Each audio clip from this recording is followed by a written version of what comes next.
എവിടെ പോയി കിടക്ക? പകല് മുഴുവൻ ഓരോ ജോലിയാ. എന്നാൽ ഇത്തിരി നേരത്തെ തല ചായ്ക്കാന്ന് വെച്ചാലോ? റബ്ബേ, എന്റെ ഒരു തലവിധി.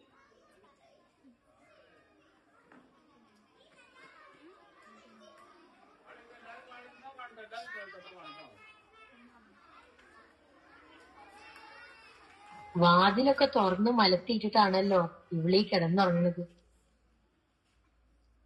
ജമീല, ജമീല. എന്റെ പഠിച്ചോനെ, നിങ്ങളെന്താ ഈ കൊല്ലത്തില് ആകെ നന്നിട്ടുണ്ടല്ലോ. ഈ പാതിരാത്രി വരെ നിങ്ങൾ എവിടെയായിരുന്നു? എന്റെ ജമീല, ഇവിടുത്തെ അങ്ങാടിയിൽ പൂവമ്പഴം കിട്ടാനില്ലായിരുന്നു.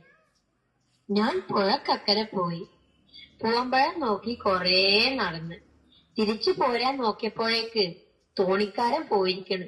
ഇച്ചൊറ്റക്കാണല്ലോന്ന് ഓർത്തപ്പോ പുഴ നീന്തിങ്ങ് പോന്നു.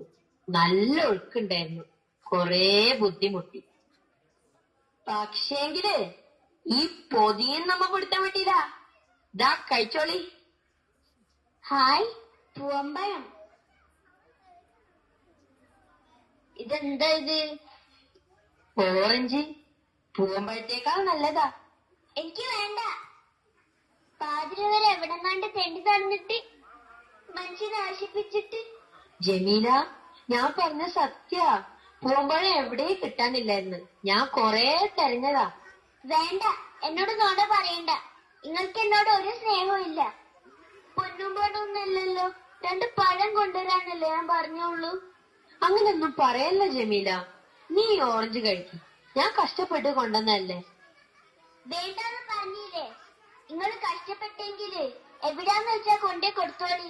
ഇനി പൂവമ്പഴം കിട്ടാതെ ഈ ജമീല ബീബി ഒരു തുള്ളി വെള്ളം പോലും കുടിക്കൂല. ഇച്ച് പെണങ്ങല്ല ജമീല. നീ ഓറഞ്ച് കഴിക്കും. പൂവമ്പഴത്തേക്കാൾ ഇരട്ടി വിലയും ഇരട്ടി വിറ്റാമിനും ഉണ്ട് ഇതില്. തന്നെത്താനെ അങ്ങ് കഴിച്ചാ മതി. ഞാൻ ഉറങ്ങാൻ പോണു.